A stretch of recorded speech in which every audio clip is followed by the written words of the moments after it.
Thank you so much for letting me be a part of your group and to be able to share with you all the importance of focusing on our circle of influence versus our circle of concern, and how we can start to be more productive in our day and have less drains on our energy by just what we're looking at and what we're doing.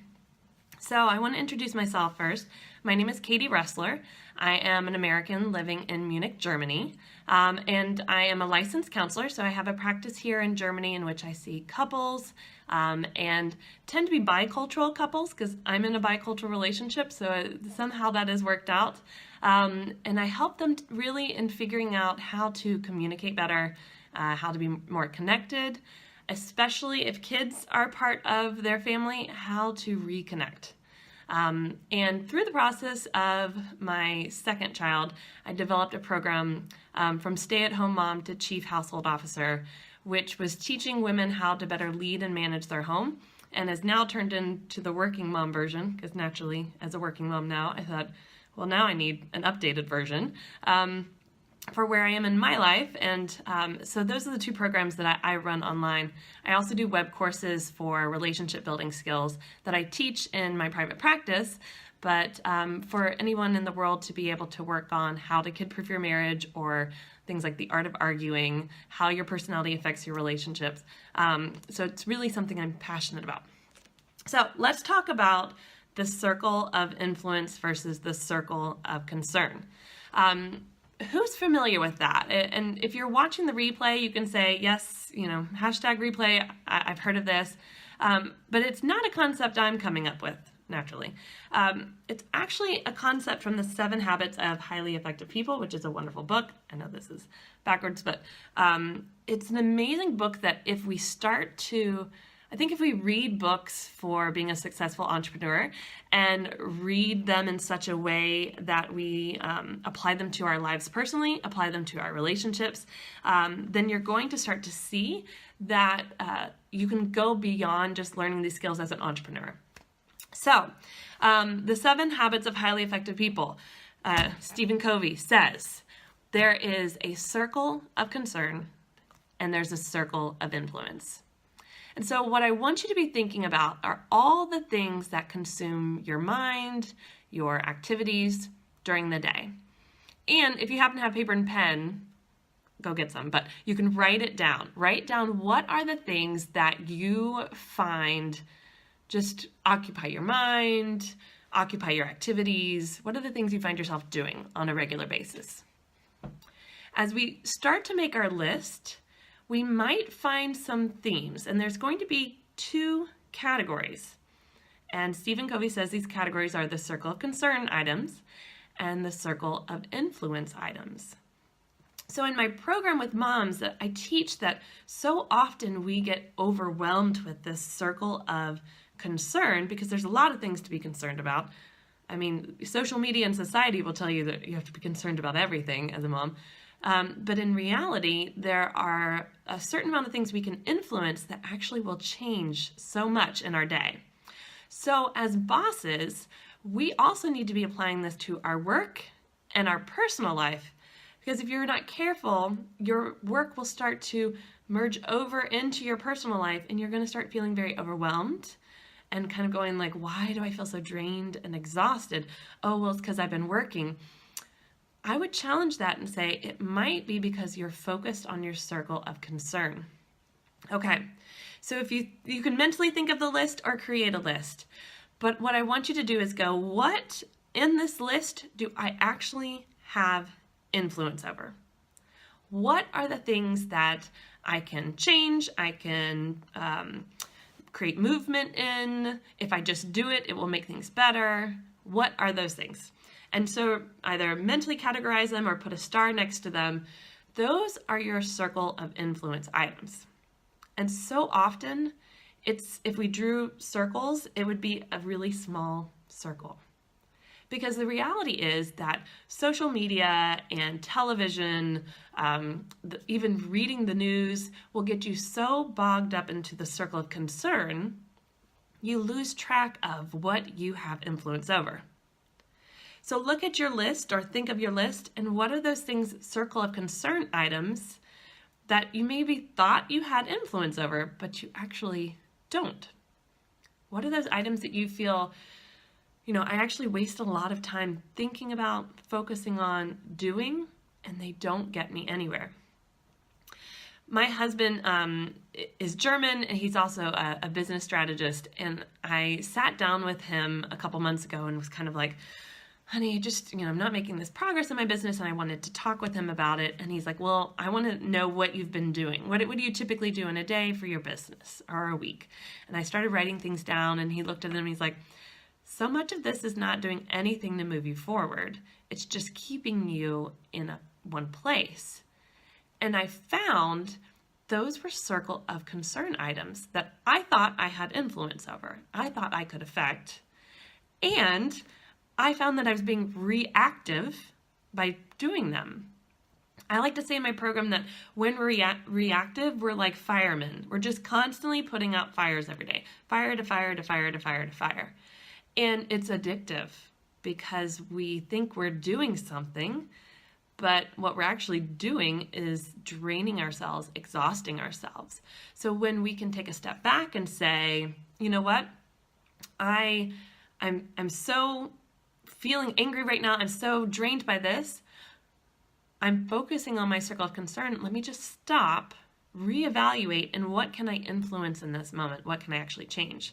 A good example of this is when we get on our phones, we go to write someone a message, maybe it's a work-related thing or a friend or family member, and 20 minutes later, we forgot who we were writing, what we were writing about, maybe even 30 minutes later, and we're on something else on our phone, and we go like, wait, what was I doing?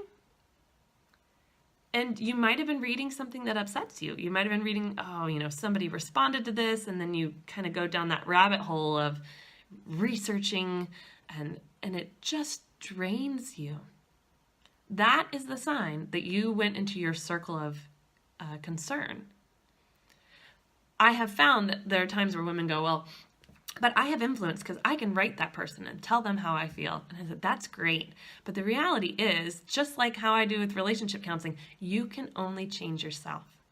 Sure, you can use a lot of words to try to change the other person, but if they don't want to change, they're not going to. And you can plant a seed, but is it really worth your time right now? If you have nothing else in your circle of influence to do that day, go ahead and write that comment. But if you do, stop and say, where can I gain energy from? Where can I really grow from versus drain myself in this moment? In work, I found it was very much, well, how would this be seen? What will people think of this? And it stopped me from creating videos. It stopped me from moving forward in creating my web courses and my programs because I was so concerned on everyone else that nothing was happening. Versus the circle of influence, why don't I beta test it? Why don't I just put a video out there and see how people respond? Do they care if the lighting is great right now? Do they care if this is edited or not? Let me just see. And when I started to look at my circle of influence, I realized that I could actually be proactive. I could do things that created steps forward versus steps backwards. So as you see, the circle of influence is really a place where you gain energy from. And so I typically teach, as I shared before, if you feel drained after doing an activity, and not that like, man, that was hard work, that was so good, but really drained, you've gotten sucked into your circle of concern. Now, the key is figuring out how to change this. This is like any good self-help book, like The 7 Habits of Highly Effective People. We read it and we go, oh, yes, I need this right now. Yes, I'm going to work on this. But it's a new habit. You have to change the old habit. And just like if we need to quit smoking, we need to replace that habit with something else. We have to replace the habit of circle of concern, going down the rabbit hole, with going, okay, how do I switch my mindset and start to fill it with circle of influence, things I can do to move forward. So it's very natural for us to go, this is so great. Oh, again, when you read that book and you're like, yes, I feel empowered, or you watch that 1 hour webinar and you're like, yeah. And then a couple days later, we forget about it. So a good tip for really focusing on the circle of concern, circle of influence, is to either create a diagram that you put somewhere. It can be on your home screen for your phone. It can be just an image that you put, and I'll show you the image that he has in the book that I really love. And you see the circle of influence is smaller than the circle of concern in this. And in this example, he states, that you want your circle of influence to be bigger. You can see I've got that one tabbed on it. So you want it to be bigger than your circle of concern, but having an actual image to look at and go, what am I doing right now? As I've been teaching this over the last 10 months, I find when I'm on my phone, especially at night, it gets us at night, doesn't it? That circle of concern. I'm going through and I'm like, oh God, I cannot believe that person said this thing, and whatever, I'll have to email them tomorrow. Why did they misinterpret what I was saying? And we get so caught up in that. And I find I get really angry, which makes me then testy with my partner and testy with my kids. I get really frustrated. And that is my ding, ding, ding, ding, ding. I'm going down the rabbit hole. And it's not helping me. It's hurting me right now. So I've started to try to get in that place where if I notice 5 to 10 minutes have gone by, I go what am I doing?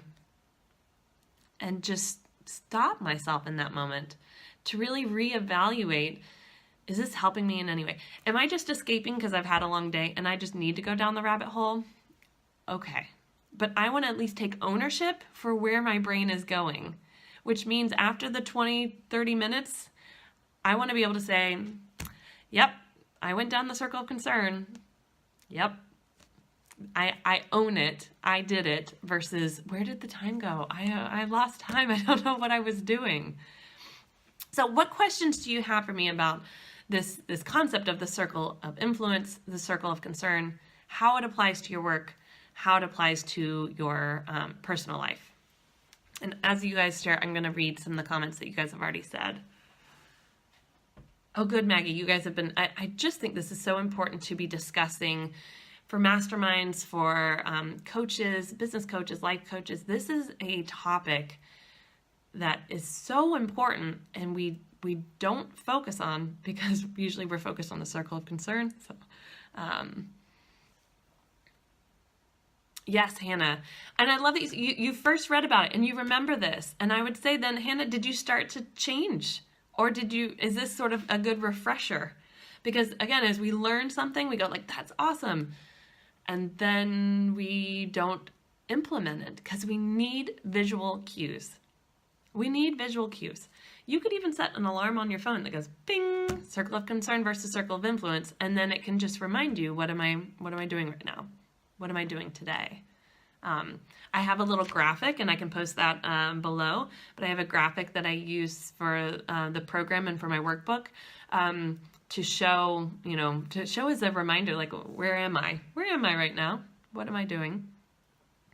And you will also find with the circle of concern, friendships might have to be monitored, healthier boundaries. If you find someone who just, they're just about life in such a way that you get into that circle of concern, versus really saying, okay, friend, I can't be here for you right now. I've got 5 other things on my plate, but I'm going to carve out time for you when I can really be there with you. You just need healthier boundaries during that time, I think. And so circle of concern can get bogged down by people, not just social media and technology. It could be our worries. It could be our stresses. And so that's when you stop yourself and go, what do I have control over right now? So, okay, Hannah. Yeah, the concepts go. Have a visual cue. I'm telling you, the visual cue is going to be the best. Hi, Tessa. Yes, prune our friend tree. I like that analogy. We do, and that's okay. People come and go in seasons of our lives, and they're more close to us at times, and then they're a little bit further away, and that's okay. Where do people get most stuck in this concept? Changing the habit. It's, oh, yes, I do this all the time. And then they go about their day. And they don't, they're not mindful. They're not mindful in the moment. What am I doing? We're mindless. We're just going about it because habits are like breathing. It just naturally occurs. Oh, this is what I do. I brush my teeth in the morning. If I remember, I put on the deodorant. Whatever. Like I go. And when we say, I want to be mindful in this moment, I'm going to take 20 minutes to work on this project. I'm going to be mindful of what I'm doing in it so that I'm focused on what I can influence. I think that's where they get stuck is just, it's time to change the habit. And you have to be mindful. You have to be mindful. So, any other questions about your circle of influence versus circle of concern? I will give one more example. In one of my programs, the mom had a child with some very serious health issues. And she said, well, my daughter's basically my circle of concern every day, all day.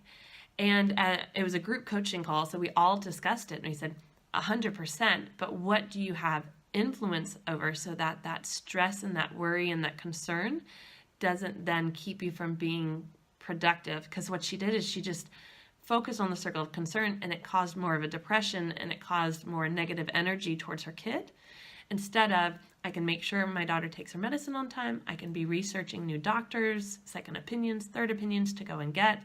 I can take steps to be proactive versus reactive, which is I'm going to worry, I'm going to stress, oh my gosh, I wasn't really paying attention to my child in this moment, and I need to now react. So if you feel stuck in, well, what is really circle of influence and circle of concern? It truly is, what activity can you do to change the situation? Whether it be fixing it, moving it forward, sometimes it means moving it backwards a little bit, whatever it might be. If you find that you have questions at the end of this video, I'll be checking, and Maggie will let me know as well, but you can also just tag me in it, and I will make sure to answer. I love this concept, and as I said, it's really about mindfulness and getting yourself refocused in those moments when you feel yourself getting sidetracked, and don't beat yourself up over it. It's such a natural nature of ours to focus on negatives, to focus on our worries, our concerns, our stresses, that it's so important to just go, okay, kind of that yoga and sort of Buddhist mentality of acceptance. Okay, this is where I am, and now I'm going to focus back onto what I can change, what I can do. And so really ground yourself in that. I think that can be really helpful. Well, guys, I've really, really enjoyed doing this. Oh, Tessa, thank you. Yes, so Tessa says each burnout level is unique to the person, especially if you have some sort of highly sensitive person diagnosis. Totally. I mean, if you look at mental health, it is impacted by our focus on the circle of concern. When we are in a negative place in our minds, we're going to focus on that which we don't have control over. As we start to change that habit, we're going to notice an alleviation of some of the symptoms, not all. But you'll find that you're shifting yourself in a forward direction, a right direction, but a forward direction versus being stuck. It's all about really what do you have influence over? What can you change? And I will share with you guys, I'm heavy in this concept right now. Maggie is aware, my mother passed away a month ago, unexpectedly. And so I have to focus on this right now because my circle of concern can overwhelm me to the point where I don't want to take care of things and I don't want to do anything in my business. And honestly, in my grief process, I'll have days like that. But I am a glass half full person. And so if I live my life that way of just focus on the concerns, my worries, replaying old conversations with my mom, what could I have changed or things, then I lose sight of me and my purpose, and the truth of the situation that occurred is that growth can come from it. And so by focusing on my circle of influence right now, being able to speak to you all, finding other groups to talk about how we can really focus on being productive and healthy in our lives, there is some purpose to this loss that has occurred, and it's healing in my growth and my grieving process. So Maggie knows this. Thank you very much, Maggie, for letting me do this today, because it's yeah, I think steps like this are the circle of influence things I can do, because there's a lot I can't do. In grief and loss and transition, in times where things aren't working out the way we want them to, or we're heavy in depression and anxiety, it's so easy to focus on what we can't control. But I truly believe that this concept can change how you feel about yourself, how you feel about your situation. So thank you, Hannah. Thank you for your condolences. So, okay, I didn't mean to end on a note like that, but just wanted you guys to know this is something that I take very seriously, because I need it right now. I need this concept, and I think many of us do. Many of us need to remember that we can worry and we can stress, but that doesn't do anything. It doesn't add time to our lives. It doesn't add anything to our business. It doesn't add anything to our relationship. And so looking at what we can add to those areas is really important. Hannah, you asked, what are some practical ways to start being mindful of the influence in our businesses when sometimes things can feel so out of our control? I love list making. I think many of us do. But be specific in your list making. If there is a certain area you feel out of control in your business, maybe it's marketing or sales or whatever, I want you to really write down what are the things you are doing in that area. And you might find it's not that many, or you think it's many, but it ends up not. And then really go, what are the things I can? And, by watching videos that Maggie's had on here, and there's a lot of webinars and web courses out there to kind of guide you on what you can be doing, what's your circle of influence items, you can start to see what is in your control. There are many things when we are really building and starting up our business that are out of our control, and we can get focused on that. Viewership, getting clients, how do I do these things? But what you can be doing is creating positive content towards, what you want out there in the world, how you want to be seen. You can really start to focus on your business strategy. And I love the concept. I do this with couples. I talk about this. You plant a seed and you naturally water it and you put it in a place with a lot of sun. Why do you do that? Because you know that it's going to grow. We know this because we've seen seeds that are planted and taken care of, that they grow. And for the circle of concern, it's very easy because, as I shared before, it creates a fire and, this is something I need to focus on, but it's short term. Circle of influence, sometimes our seeds we're planting that are going to take a while before they grow, but just like a plant, why not? Why not make sure that we're focusing on our circle of influence to start to grow that plant? Look at it as each step you take forward is watering it or putting fertilizer or making sure it's in the right light so that that plant really grows. So I think, I think if you can think of that concept and really, I love images. So if you have that image, that can help you say, okay, well, it feels out of control, but what do I have in this seed that I can plant right now, that I can start to take care of? So we've gone for 25 minutes. I had a 30-minute window, I was told. I'll stay on for a few more minutes just for any questions that you have. I love talking about things like this. So Maggie, if you ever have a need for it in the future, let me know. I would love to share more. But I hope that each of you really listen to this and not just listen and go, this is a great idea, but you take steps to creating visual cues and really challenging yourself to be more mindful in what you're doing, why you're doing it, versus go down the rabbit hole of the circle of concern.